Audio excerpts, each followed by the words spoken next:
আমার প্রশ্ন হলো আপনার ওই যে আমাদের ঘটে যাওয়া জীবনে অনেক ঘটনা ঘটে, এগুলা আবার আমরা যা করি, আমরা যদি ভালো কাজ করি সেটার ক্রেডিট আল্লাহ নেয়, আর যেটা গুনাহের কাজ, খারাপ কাজ করি এটা ড্রাইভার আমাদেরকে, এটা আমাদের হাতের কামাই। এই বিষয়টা সম্পর্কে জানতে চাই। এবং আরো বলা হয় যে কোনো যদি আমরা খারাপ কাজ করি তাহলে বলা হয় যে এটা আমি করব বিধায় আল্লাহ আগে থেকে লিখে রাখছে। তা আসলে কিভাবে সম্ভব? এখন থেকে 1 ঘন্টা পরে আমার জীবনে কি হবে এটা তো আমি জানি না। তাহলে কিভাবে এটা এটা আমি একটু জানতে চাচ্ছি। আমাদের উলামা একরামের কাছ থেকে জানলে তারা এভাবেই উপস্থাপন করে, এবং দলিলে সেখানে যাওয়ার প্রয়োজন হয় না। কারণ কি, যে আলেমের কাছ থেকে সাধারণ মানুষ দলিল চাওয়ার যোগ্যতা রাখে না, এটা বেয়াদবি হয়, আলেমদেরকে অসম্মান করা হয়। তো এই বিষয়টা একটু ও আপনি আলোচনা করবেন। ও মানে আলেমের কাছে নিরপেক্ষ দলিল চাইলে। নিরপেক্ষ ভাবে করবেন, একদম যে ইসলামকে ছোট করে এটাও না। হ্যাঁ, যেটা সত্য সেটা আপনি একটু বর্ণনা করেন। কারণ আপনি এর আগে একটা আলোচনাতে বলেছিলেন, আমি শুনলাম যে আপনি বলেছিলেন যে আমাদের দেশে প্রায় 90% আলেমের থেকেও আপনি বেশি জ্ঞান রাখেন। হ্যাঁ, এটা আমি বিশ্বাস করি। অবশ্যই আচ্ছা, পড়ালেখা করলে তো একজন একটা বিষয়ে জ্ঞানী হতে পারে।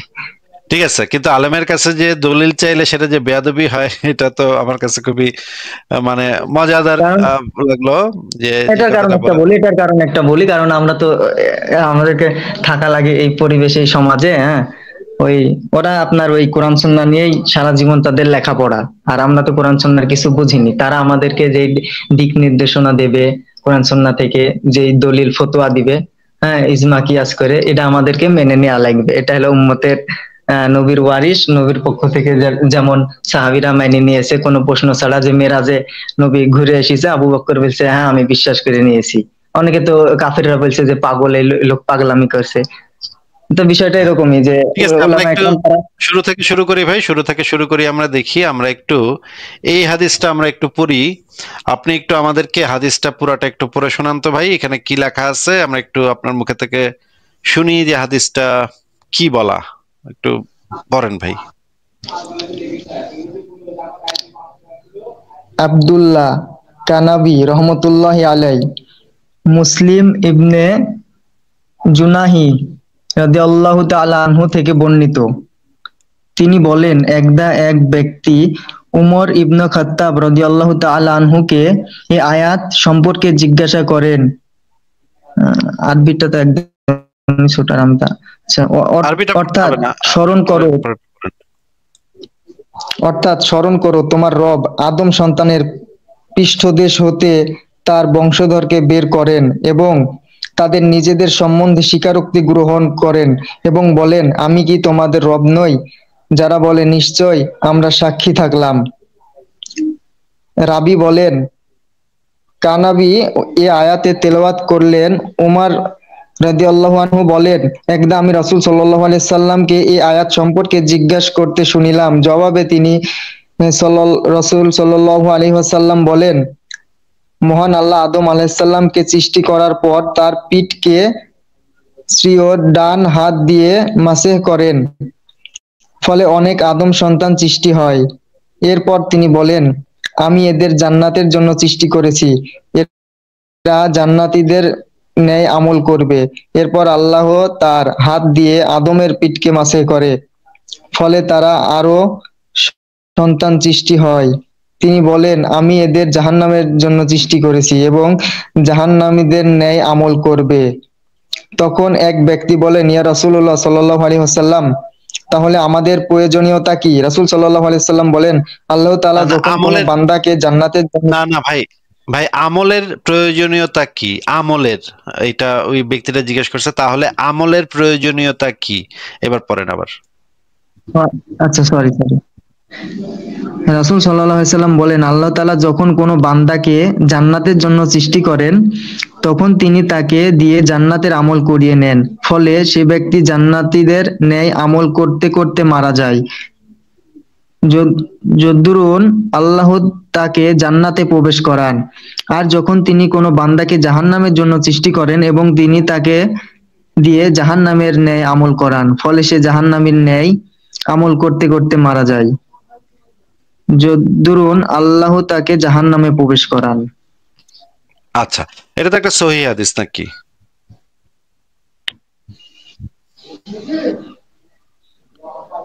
হ্যাঁ ভাই। হ্যাঁ, সহি, হাদিসের মান সহি। আচ্ছা, এবার তাহলে আমাদেরকে হাদিসটা একটু বুঝাই দেন যে প্রথমে কি হইলো, আল্লাহ আদমের পিঠে হাত বুলায়া কিছু সন্তান বের করে বললো এদেরকে জান্নাতের জন্য সৃষ্টি করছি, এরা জান্নাতীদের ন্যায় আমল করবে। আবার পিঠে হাত বুলাইলো, তখন আবার কিছু সন্তান বেরোইলো, বললো এদেরকে জাহান্নামের জন্য সৃষ্টি করছি। মানে কাকে জান্নাতের জন্য সৃষ্টি করছি, কাকে জাহান্নামের জন্য সৃষ্টি করছি, এটা তো ফিক্সড আগে থেকে নাকি? হ্যাঁ, হ্যাঁ। তারপরে আল্লাহ বলল যে যাদেরকে তারপরে আল্লাহ করলো কি, বলল যে যাদেরকে জান্নাতের জন্য সৃষ্টি করছে তাদেরকে দিয়ে আল্লাহ জান্নাতীদের কাজ বা আমল করিয়ে নেন নাকি? হ্যাঁ, হ্যাঁ। মানে মনে করেন সেই ব্যক্তিটা অনেক নামাজ পড়তে, একটা ব্যক্তি দেখলেন অনেক নামাজ পড়তেছে, এই ব্যক্তিটা যে অনেক নামাজ পড়তেছে এটা তো একটা জান্নাতীদের কাজ নাকি? জি। এই কাজটা তাকে কে করায় নিচ্ছে, সে নিজে করতেছে নাকি তাকে দিয়ে কেউ করায় নিচ্ছে এই হাদিস অনুসারে? হ্যাঁ, আল্লাহ করাই নিচ্ছে। তাইলে তাইলে মনে করেন আবার আরেকজন লোক আছে, মনে করেন আসিফ মহিউদ্দিন, নাস্তিক আসিফ মহিউদ্দিন, দিন রাত লাইভে আইসা আল্লাহ এবং নবীরে গাইল পারে, হ্যাঁ, বিরাট বদমাইশ, বিরাট খারাপ লোক, ও কুলাঙ্গার নাস্তিক, হ্যাঁ। সে আইসা প্রত্যেকদিন কোরআন নিয়ে হাসাহাসি করে, আল্লাহ নবীরে গাইল পারে। এই যে এটা তো জাহান্নামীদের কাজ নাকি ভাই? হ্যাঁ, অবশ্যই। এই জাহান্নামীদের কাজটা আসিফ মহিউদ্দিনকে দিয়ে কি কেউ করায় নিচ্ছে নাকি এটা আসিফ মহিউদ্দিন নিজে করতেছে? এই হাদিসের উপরে আমল হইলে অবশ্যই আল্লাহ করে নিচ্ছে, হাদিস তাহলে তাই ভাই বলছে। যদি আল্লাহ করায় নিয়ে থাকে, জাহান্নামীদের কাজ যদি আল্লাহ করায় নিয়ে থাকে, তাইলে আমারে জাহান্নামে পোড়ানোটা কি আল্লাহর জন্য ন্যায় কাজ হবে নাকি অন্যায় কাজ হবে?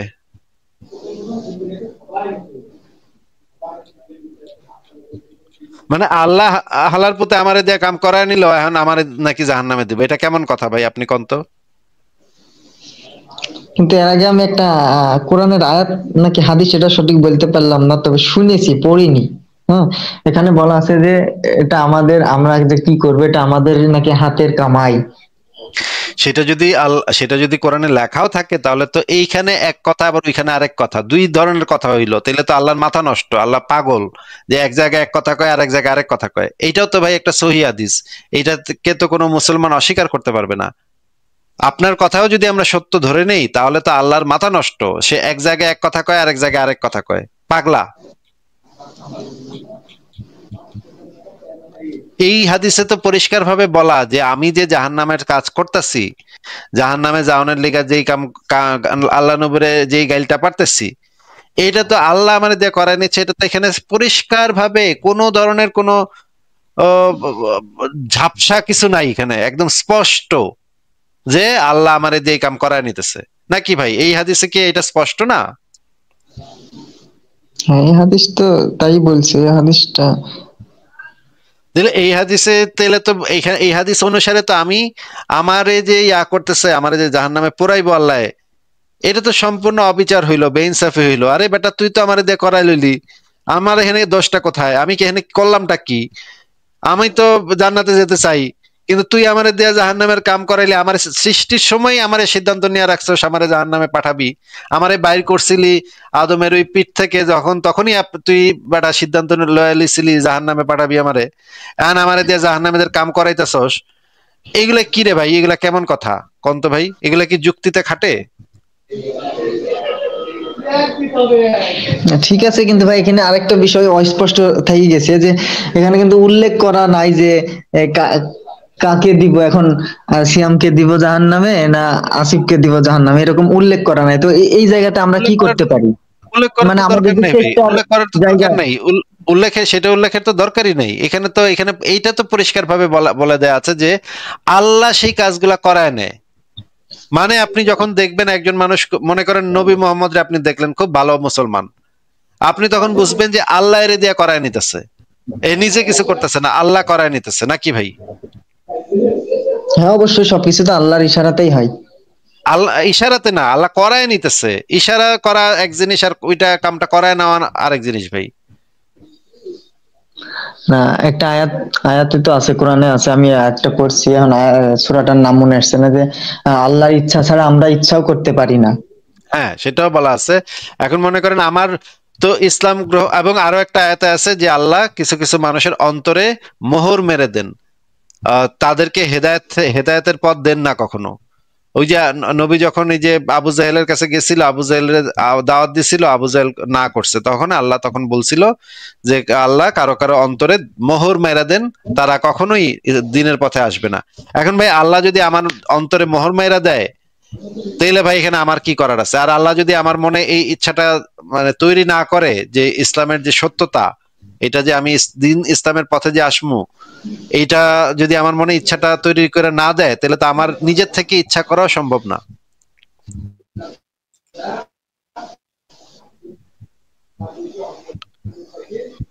সিয়াম ভাই, আপনাকে আমি এই হাদিসটা দেখাইলাম, আপনি এই হাদিসটা আগে একটু আরো এই হাদিসের আরো আরো ভার্সন আছে। এটা না হচ্ছে না না মিশকাত শরীফের হাদিস 95, একই জিনিস বলা। এবং সুনান আবু দাউদ শরীফ তাহকিকৃত, এটার নাম্বার হচ্ছে 4703, এইখানেও একই কথা বলা। এই অনুসারে এই এই জিনিসগুলো আপনি একটু পইরা একটু চিন্তা করেন। এইবার আপনি এই হাদিসটা একটু পড়েন তো ভাই।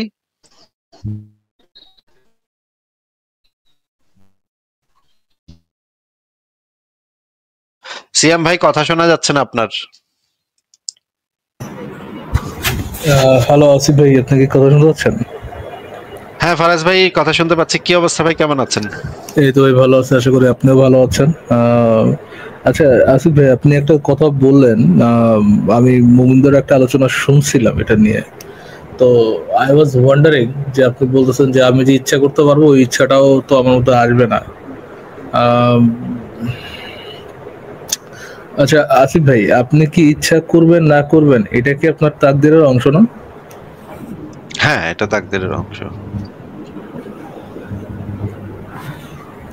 এটা যদি আপনার তাকদীরের অংশ হয় ভাই, তাহলে ইচ্ছা আসবে কি আসবে না এই কথাটা কি বলার কোনো যৌক্তিকতা আছে, নাকি ইচ্ছা আসবে কি আসবে না এটা অলরেডি প্রিডিসাইডেড? এটা ডিসাইডেড, ইসলাম অনুসারে এটা ডিসাইডেড, আগে থেকে ডিসাইড করে তাইলে রাখা। তো ভাই আপনার নতুন করে আসবে কি আসবে না বলার কোনো ইয়ে নাই আসলে। আপনার কি ইচ্ছা আসবে কি আসবে না, মানে কোন ইচ্ছাটা এক্স্যাক্টলি আসবে সেটাও ডিসাইডেড। ফর এক্সাম্পল ধরেন, আমি মুমিনদার লাইভে একটা এটা নিয়ে ডিসকাশন দেখছিলাম যে একজন বান্দা যে কোশ্চেন করছেন যে সে একটা বুফেতে গেছে, বুফেতে যায় সে দেখতেছে অনেক ধরনের খাবার আছে, এন্ড সে ওটার মধ্যে একটা সে প্রথমে বিরিয়ানি দিয়ে শুরু করলো। এখন কি সে এই যে চুজ করলো যে বিরিয়ানি খাবে না ভাত খাবে না হচ্ছে আলু ভর্তা খাবে, কি খাবে না স্টেক খাবে, খাবেটা কি? এটা কি তার স্বাধীন ইচ্ছা, নাকি এটা তো আপনার এইটা এই ইচ্ছাটা আল্লাহ কন্ট্রোল করে? তো এই ইচ্ছাটা মুমিনদের ডেফিনেটলি আল্লাহ কন্ট্রোল করে। মুমিনদের রেসপন্স হচ্ছে যে এটা ডিসাইড করে আপনার রুহু, আপনার রুহু ডিসাইড করে, এন্ড দেন আপনি ডিসিশনটা রুহু নেয় আর কি, এটা আগে থেকে নির্ধারিত না। কিন্তু আমি তো ভাই মানে মুমিনদের যে ওস্তাদ মসুদ আছে তাদের থেকে তো এটাই শুনলাম যে এভরিথিং এভরিথিং ইজ রিটেন, কি আসবে না। ফর এক্সাম্পল ধরেন, আমরা যদি এটা ধরিও নি যে হাইপোথেটিক্যালি যে আপনার রুহু ডিসাইড করবে কোনটা, ধরেন আপনার রুহু ডিসাইড করলো যে আপনি খাইবেন বিরিয়ানি, কিন্তু আপনার তাকদিরে লেখা হয়েছে যে আপনি খাবেন রুটি, তাহলে ভাই তাহলে কোনটা হবে? আপনি রুহু অনুযায়ী কাজ করতে পারবেন নাকি কাজ করলেন না? মানে আল্লাহ লিখছে একরকম আর রুহ চাইতেছে আরেকরকম। আমরা ছোটবেলা থেকে যে শব্দটা শোনা আছে রুহ, ইটস নট রুহ, এটা হচ্ছে সাউন্ড এরকম আর কি, পার্কিং নয়েজ। কোন দিতে হবে একটা নাকি?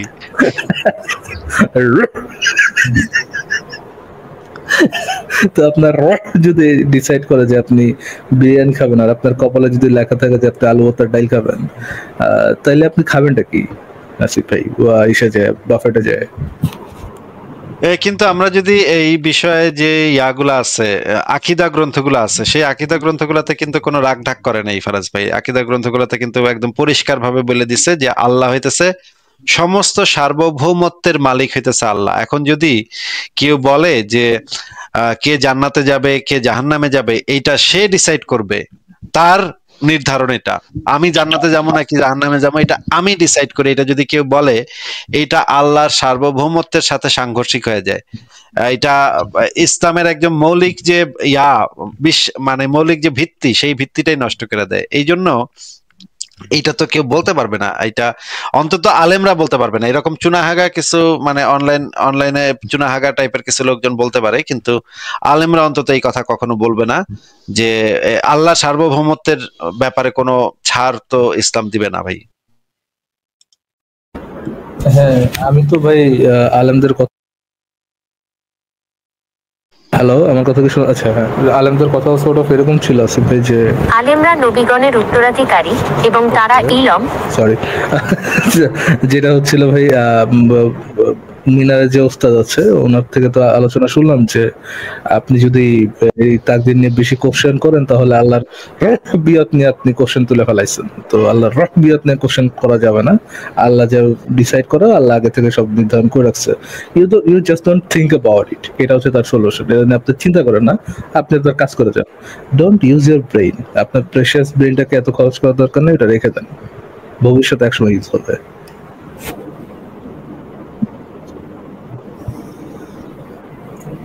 আমরা একটু ঈশের কাছ থেকে শুনি। সিয়াম, আপনি একটু বলেন তো আমাদেরকে যে আপনি আমাদের আলোচনা থেকে কি শুনলেন। আমরা এরপরে একটু একটা আকিদা গ্রন্থ একটু দেখবো। সিয়াম, আপনি বলেন।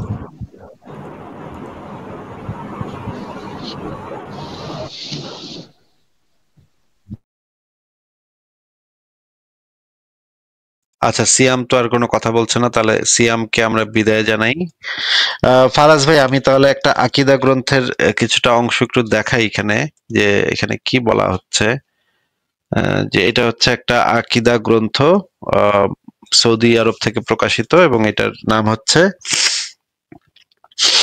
শারহুল আকিদা আত-তাহাবিয়া। এই গ্রন্থটার লেখক হচ্ছেন ইমাম ইবনে আবিল ইজ আল হানাফি। পৃষ্ঠা নম্বর 423-424। এখানে যে জিনিসটা বলা হচ্ছে যে এখানে তাকদীর সম্পর্কে অনুসন্ধান করতে নিষেধ করা হয়েছে, এবং বলা হয়েছে আল্লাহর কিতাব, এইটা যদি আপনি না মানেন তাহলে আপনি আল্লাহর কিতাবের মানে করলেন। এবং নিচে আরো বলা হয়েছে প্রত্যেক জিনিসের স্রষ্টা একমাত্র আল্লাহ, অতঃপর তার একটি তাকদীর বা পরিমাণ নির্ধারণ করে দিয়েছেন। কাফের যে কুফরি করে তা আল্লাহ তাআলার ইচ্ছাতেই হয়, কিন্তু তিনি কুফরিকে পছন্দ করেন না। তিনি সৃষ্টিগত দিক থেকে কুফরি সৃষ্টি করার ইচ্ছা করেন, কিন্তু দিন হিসেবে পছন্দ করেন না। এখানে অনেক বুঝি নেই আসিফ ভাই, একবার পড়বেন ভাই, বুঝি নেই। মানে হচ্ছে কাফের যে কুফরি করে তা আল্লাহর ইচ্ছাতেই হয়, কিন্তু তিনি কুফরিকে পছন্দ করেন না। ইচ্ছাতে হয় কিন্তু পছন্দ করে না ভাই। মানে আল্লাহ তো নিজেই লিখে রাখছে কাফের কুফরি করবে, এটা নিজে লিখে রাখছে, কিন্তু এটা পছন্দ করে না।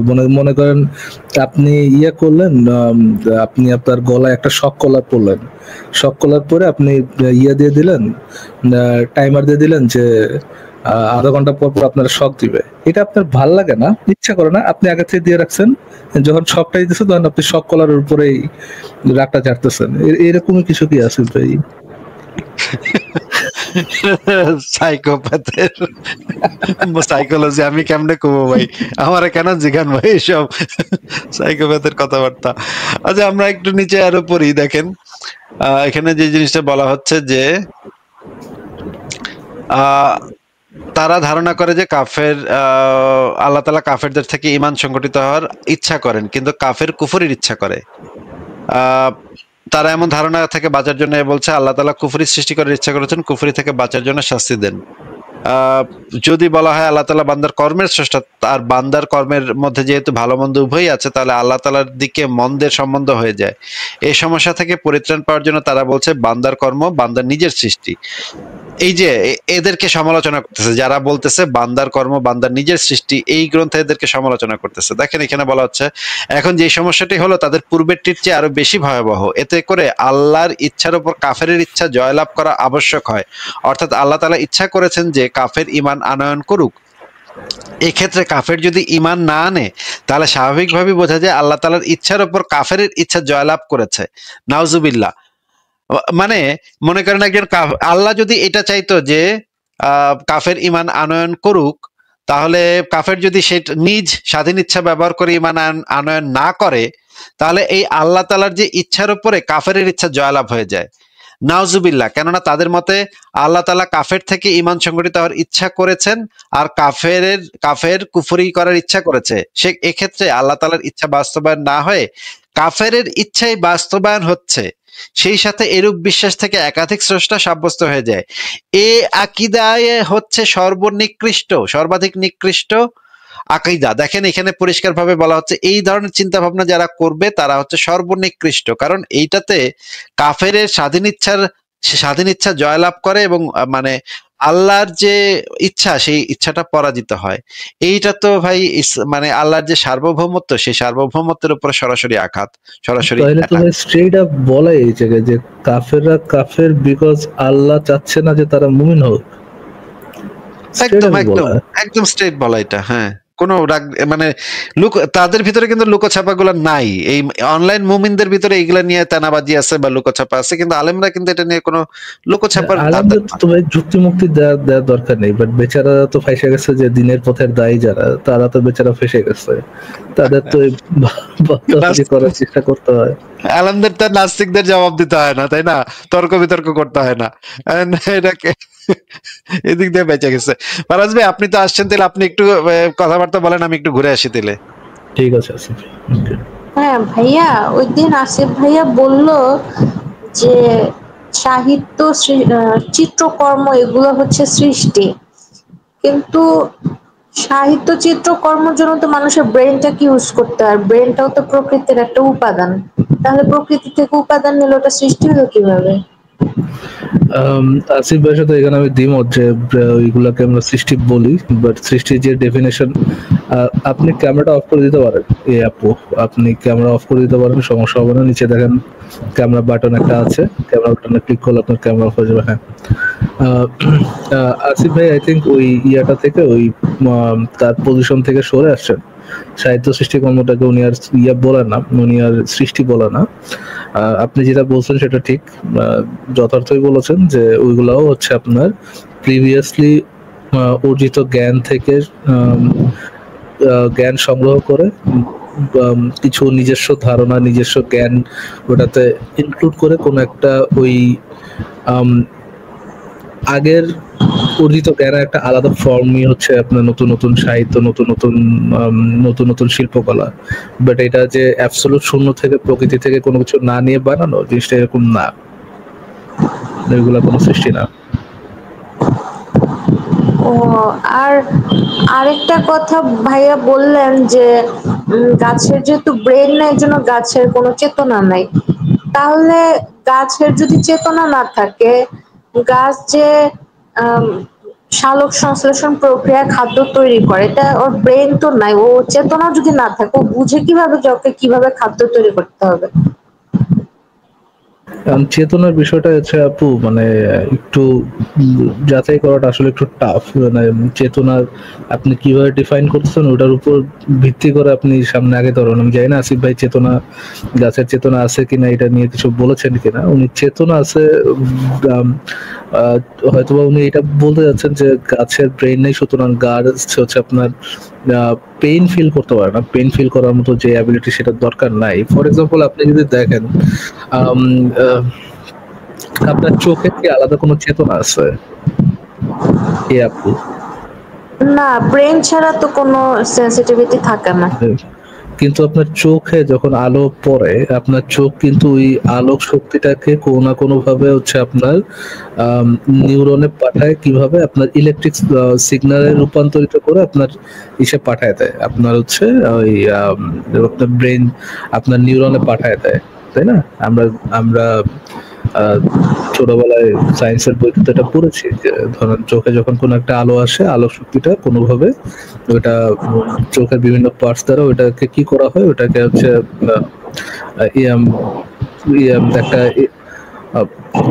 একটা তড়িৎ শক্তিতে রূপান্তর করা হয়, তড়িৎ শক্তিতে রূপান্তর করে হচ্ছে আপনার ব্রেনের সিগন্যালটা পাঠানো হয়। তো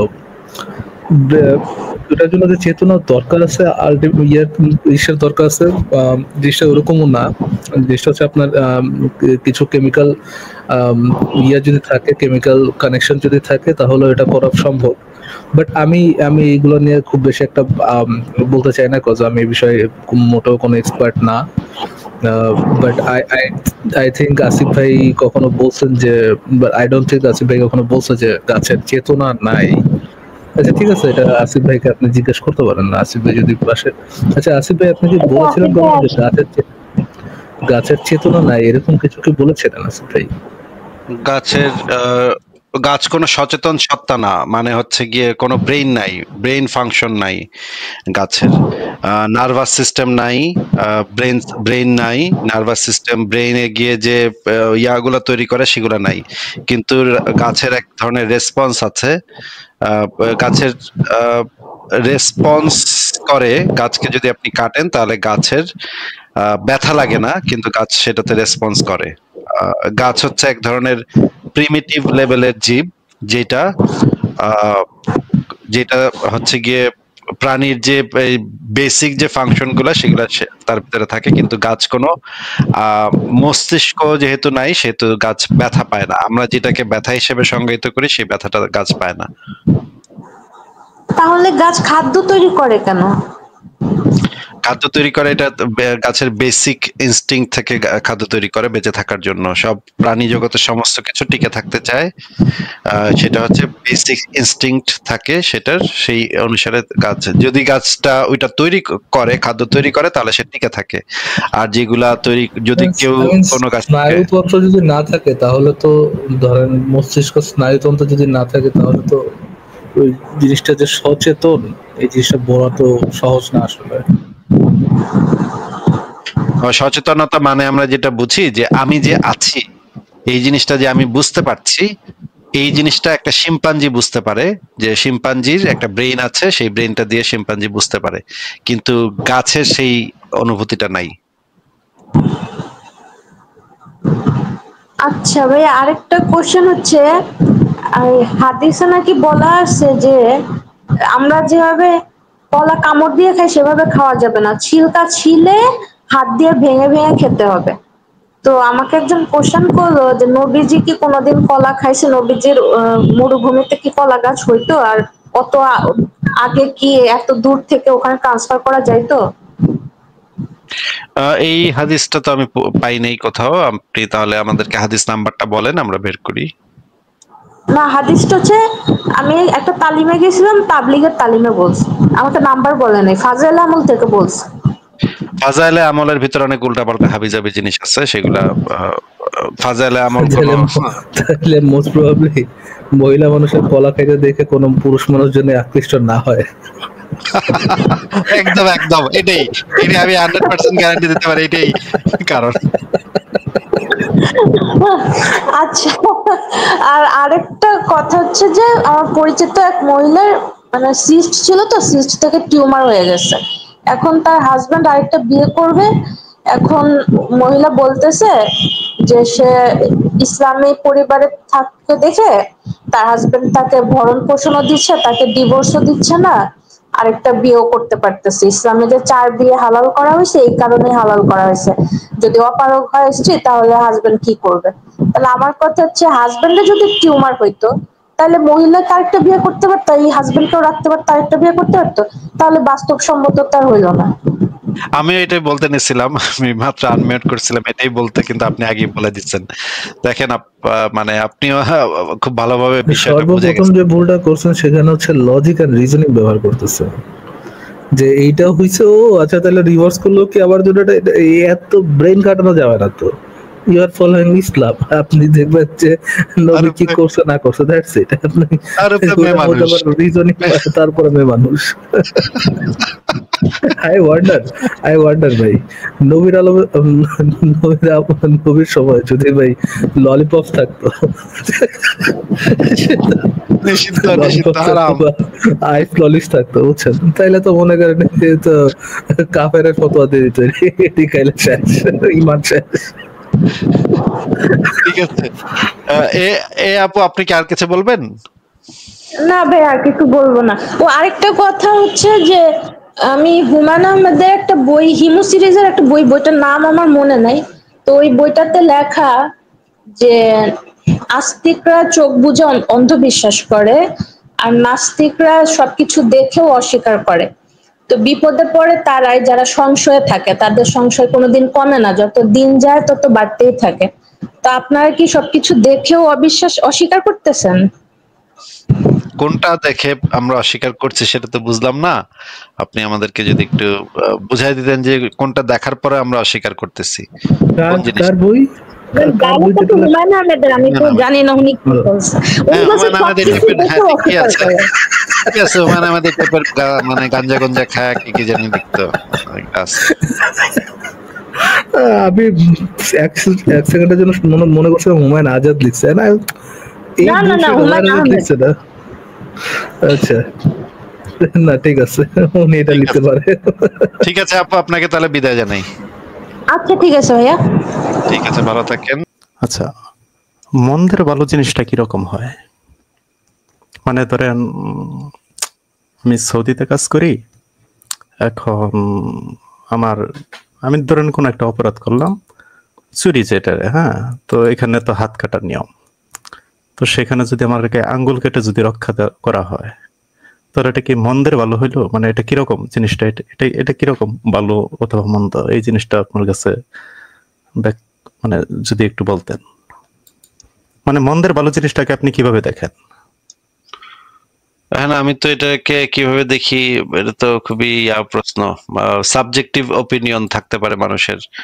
এটা তো এক একজনের ক্ষেত্রে এক এক রকম হবে। অনেকে বলতে পারে যে এটা নির্ভর করছে ওই প্রেক্ষাপটের উপরে, কোন ঘটনাটা ঘটছে, ঘটনাটা ক্ষেত্রে এটা প্রযোজ্য কিনা, এই কথাটা ওই ঘটনাটার ক্ষেত্রে প্রযোজ্য কিনা, তখন বোঝা যাবে। ওই যে এই জিনিস, মনে করেন আপনার মানে পুরা অ্যাক্সিডেন্ট হয়েছে, হ্যাঁ, অ্যাক্সিডেন্ট হয়ে আপনার মারাই যাচ্ছেন, মারাই যাবেন, প্রায় মারা যাবেন। এখন আপনার ডাক্তারে বললো আপনার 2 হাত 2 পা কাইটা ফেললে আপনি বেঁচে যাবেন।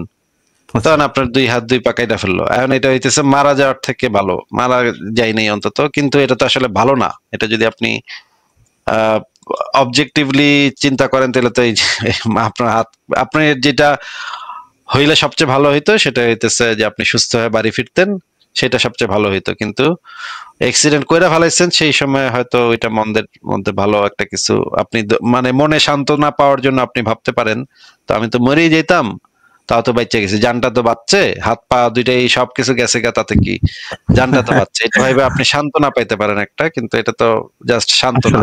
হ্যাঁ, আসলে ভালো না, রাইট। না ঠিক আছে, আমি আসলে অন্য একটা বিষয় নিয়ে কথা বলতে চাইছিলাম। থাক, আপনার যে উদাহরণ দিলেন বুঝছি, ওইটা আমার ধূপে টিকবে না আপনার সাথে। না না, তাহলে বলেই ফেলেন, আপনি যেটা কইতে চাইছিলেন বলে ফেলেন ভাই, আমি বুঝে ফেলাইছি আপনি কি বলতে চাইছিলেন, বলেন ভাই, অসুবিধা নেই। বুঝে ফেলছেন? সিরিয়াসলি? হ্যাঁ, সিরিয়াসলি বুঝে ফেলেছি, বলেন। আচ্ছা, বিসমিল্লাহ বিলা বিলা ফেলেন, না না, আল্লাহ সাহায্য করবে। না না না, বিসমিল্লাহ না, আল্লাহর সাহায্য না, ঠিক আছে, সবই ঠিক আছে, অসুবিধা নেই। ঘটনা হচ্ছে, আপনি বাংলাদেশে যদি অ্যাকচুয়ালি যদি আপনি মানবতা প্রতিষ্ঠা করতে চান, হ্যাঁ, তাহলে মানবতার জয়গান যদি গাইতে চান, তাহলে সেক্ষেত্রে আপনি কোন রাজনৈতিক দলটারে আপনি সাপোর্ট করবেন মন্দের ভালো হিসাবে? আমি ভাই মন্দের ভালোতে সাপোর্ট করি না ভাই, আমি চাই একটা ভালো রাজনৈতিক দল আসবে। আচ্ছা আচ্ছা, এটাই জানার ছিল, আর কিছু না, যে আপনি মন্দের ভালো হিসাবে কোনটা সাপোর্ট করেন। তাহলে আপনি যদি চান ভালো, এখন আপনি যখন আপনি সাপোর্ট করবেন, তখন তো ওই মন্দটাকেও সাপোর্ট করে ফেলতেছেন, তাই না? মনে করেন এখন আর আপনার উপায় না হয় আপনি একটা কিছুকে সহ্য করে নিলেন, সেটা এক জিনিস। কিন্তু আপনি যখন সাপোর্ট করবেন, সাপোর্ট করার সময় তো আপনি সেই মন্দটাকে সাপোর্ট করে ফেলতেছেন, যে মন্দের ভালো যেটা, সেটার ভিতরে যে মন্দটা আছে, সেই মন্দটাকে আপনি সাপোর্ট করে ফেলতেছেন। আচ্ছা, ধরেন আমি ওই মন্দের ভালোটুকু, ধরেন ওই ভালোটুকু যে সাপোর্ট করতে যায় আমি মন্দটাকেও সাপোর্ট করছি, এটা আপনার কথা ঠিক আছে। এখন ওই মন্দটাকে আমি মন্দ বলতে চাই, এর চেয়ে যদি বেশি বড় মন্দ আসে, তাহলে সেটা কি ভালো হবে নাকি খারাপ হবে? সেটা তো আপনি জানেন না যে সেটা মন্দ, এর চেয়ে ভালো মন্দ যদি আসেও তাহলে সেটাও তো মন্দ। আপনার যেই মানে যৌক্তিক অবস্থানটা এটাই হওয়া উচিত যে আপনি যেটা মন্দ সেটাকে তো মন্দ বলবেনই, আর যেটাকে আপনি বলতেছেন মন্দের ভালো সেটাকে আপনি বলবেন এটার ভিতরে মন্দ আছে, এই এই জিনিসগুলো মন্দ, এই জিনিসটা আপনি খুবই স্পষ্ট ভাবে বলবেন। ওইটাকে সাপোর্ট করবেন না, কারণ ওইটাকে সাপোর্ট করলে ওইটার মন্দটাকে আপনি সাপোর্ট করলেন। এখন ওই মন্দটুকু বলতে যায় যদি আমি আরো বড় মন্দ নিয়ে আসি তাহলে সেটা তার মানে আপনি মিথ্যা কথা বলতেছেন। আপনার অপোজিশনটা একটা অসৎ পজিশন হয়ে যাবে সেই মুহূর্তে, যে আপনি ভাবতেছেন যে এই মন্দটাকে যদি আমি বইলা ফেলাই, এটা যে মন্দ এটা যদি বইলা ফেলাই তাইলে তো আরেকটা খারাপ আরো বেশি মন্দ এসে পড়বে। তার মানে আপনি একটা প্রতারণা করতেছেন, নিজের সাথেই প্রতারণা করতেছেন। আচ্ছা, এই প্রতারণা আসলে আলটিমেটলি আপনি আরো মন্দে পরিণত হয়েছেন। আরো মন্দ তো আসার তো দরকার নেই ভাই, আপনি অলরেডি সেই মন্দটাকে সাপোর্ট করে ফেলছেন। আপনি যদি জানেন যে আপনি এই অল্প মন্দটারে আপনি যদি সাপোর্ট করার পরে বড় এর চেয়ে খারাপ মন্দ আসে, আপনি যদি এটা জানেন বুঝেন, তাহলে কি ওই জিনিসটা মানে কৌশলগত কারণে কি আপনার এটা করা যায়? রাজনীতিতে যেহেতু আপনার কৌশল খাটানো যায়, আপনার একটা সমাজ পরিবর্তন গেলে তো কৌশল করতে হয়, তাই না? হ্যাঁ, রাজনীতিতে এই ধরনের কৌশল রাজনীতিবিদরা করে, কিন্তু আমি তো ভাই রাজনীতিবিদও না, এই জন্য রাজনৈতিক ইয়াগুলো আমরা আলোচনা কম করি। হ্যাঁ, এই জন্য রাজনীতিতে এই ধরনের কম্প্রোমাইজ করতে হয়। অনেক বদমাইশের সাথে আমার বসতে হবে, অনেক বদমাইশের সাথে আমার চা খাইতে হবে, আলাপ করতে হবে। এই কারণে আমি তো রাজনীতির সাথে জড়িত না, এই কাজগুলো করতে হবে দেখা।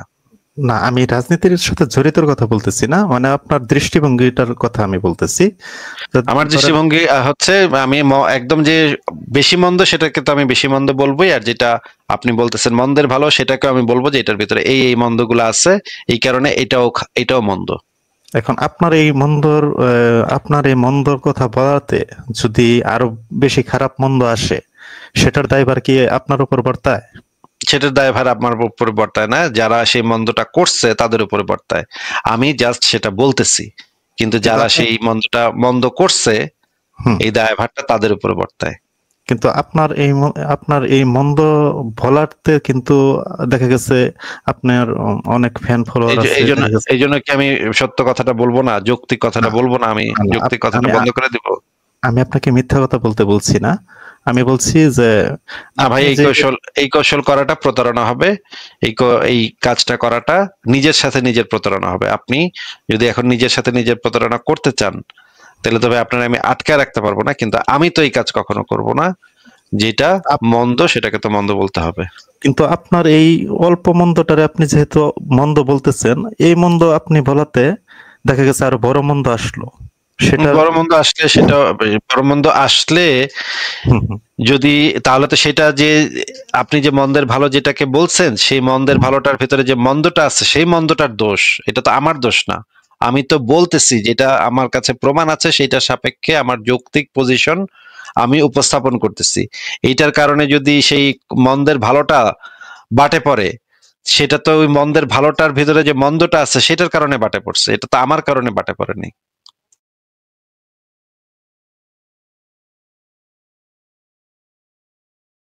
মন্দের ভালো ভাই, আপনি কি আনমিউট করে আর কিছু বলবেন? আপনার মাইক্রোফোন মিউট। না, আপনি তো আর কিছু বলছেন না। মন্দের ভালো ভাই, তাহলে আজকে আপনাকে বিদায় জানাই। ভালো থাকেন।